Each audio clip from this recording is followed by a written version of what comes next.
नमस्कार, जय श्री कृष्णा साथियों। एस्ट्रो वॉइसेस में आपका बहुत बहुत स्वागत है। साथियों, आज बात करेंगे उत्तर भाद्रा नक्षत्र की। उत्तर भाद्रा नक्षत्र मीन राशि के अंतर्गत आता है और मीन राशि के स्वामी गुरु बृहस्पति देव और उत्तर भाद्रा नक्षत्र के स्वामी शनि देव। अब साथियों, अपने पिछली वीडियो में जिन साथियों का पूर्व भाद्रा नक्षत्र था उन्होंने देखा होगा कि अगर कुंभ राशि उनकी थी तो उनके राशि का स्वामी शनि और पूर्व भाद्रा नक्षत्र का स्वामी गुरु था। तो शनि और गुरु की युति जो है वो कुंभ राशि में भी पूर्व भाद्रा नक्षत्र में देखने को मिली थी। यहाँ भी कुछ ऐसी ही स्थिति है, परंतु अंतर क्या है कि उत्तर भाद्रा नक्षत्र का स्वामी शनि है और राशि स्वामी गुरु है। तो शनि और गुरु दोनों के गुणों से युक्त होता है उत्तर भाद्रा नक्षत्र का जातक। उत्तर भाद्रा नक्षत्र के जातकों पर शनि का प्रभाव ज्यादा होता है। अब एक बात यहां साथियों और आपको बताते हैं कुंडली में कि कुंडली के जो 12 भाव होते हैं ना, कौन सा ग्रह किस भाव में बैठा है और कितना रिजल्ट देगा, इससे ज्यादा महत्वपूर्ण यह है कि वो ग्रह किसके नक्षत्र में बैठा है, अर्थात नक्षत्र का ज्यादा बड़ा रोल होता है।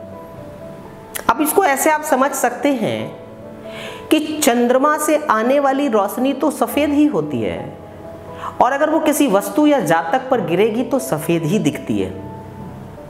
अर्थात कुंडली में चंद्रमा जहां बैठा होगा वो सिर्फ यही पोजीशन बना रहा होगा और उसको देखकर यही हम समझते हैं कि सफेद रोशनी जातक पर आ रही है। लेकिन अगर इस जातक और चंद्रमा के बीच में एक लाल रंग का पर्दा टांग दिया जाए या नीले रंग का पर्दा टांग दिया जाए तो चंद्रमा से आने वाली ये सफेद रोशनी उस जातक पर सफेद के रूप में नहीं गिरेगी बल्कि लाल या नीले रूप में गिरेगी।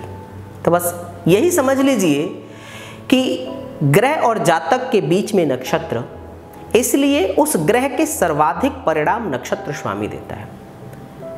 तो नक्षत्रों का ही प्रभाव व्यक्ति पर सर्वाधिक होता है। ग्रहों का होता है, ग्रह किस भाव में बैठा है इसका भी होता है, परंतु सर्वाधिक प्रभाव नक्षत्र स्वामी का होता है। तो उत्तर भाद्रा नक्षत्र के जातकों पर शनि का प्रभाव होता है। ये सामान्यतः परिवार में उपेक्षित होते हैं, बचपन से उपेक्षित होते हैं, इन पे कोई ज्यादा ध्यान नहीं देता है, इनकी बातों को भी लोग नहीं मानते हैं।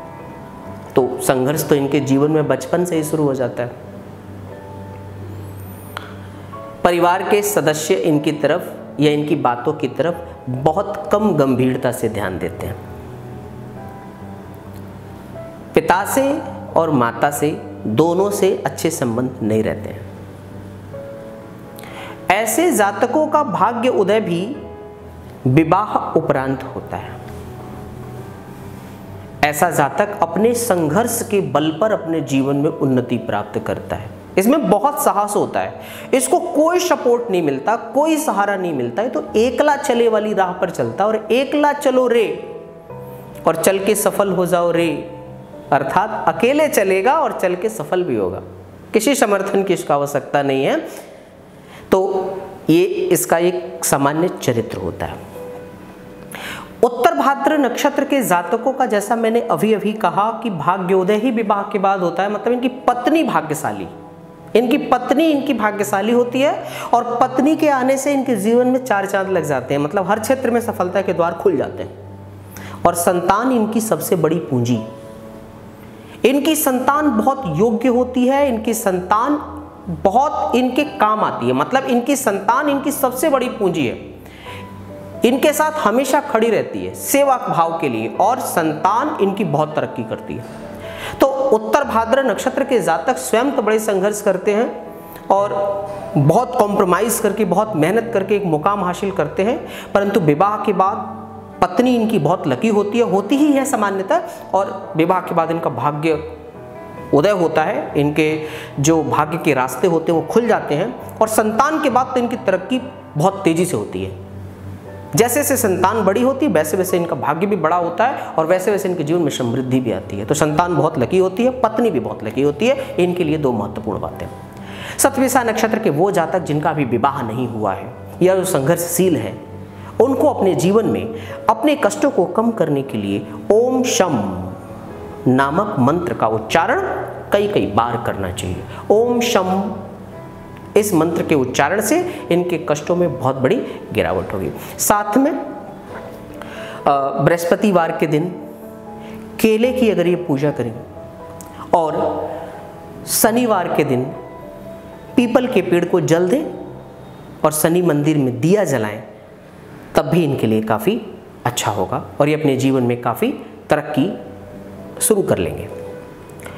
तो आशा और उम्मीद करता हूँ साथियों कि उत्तर भाद्रव नक्षत्र के जातक के जीवन में अगर किसी प्रकार की कोई समस्या आ रही है तो इन उपायों को करके अपनी समस्याओं को कम करेंगे और अंततः समाप्त भी करेंगे। ये उत्तर भाद्रव नक्षत्र के जातकों का सामान्य परिचय था। आप सभी की मंगल और सुख और समृद्धि की कामना के साथ जय श्री कृष्णा। नमस्कार साथियों।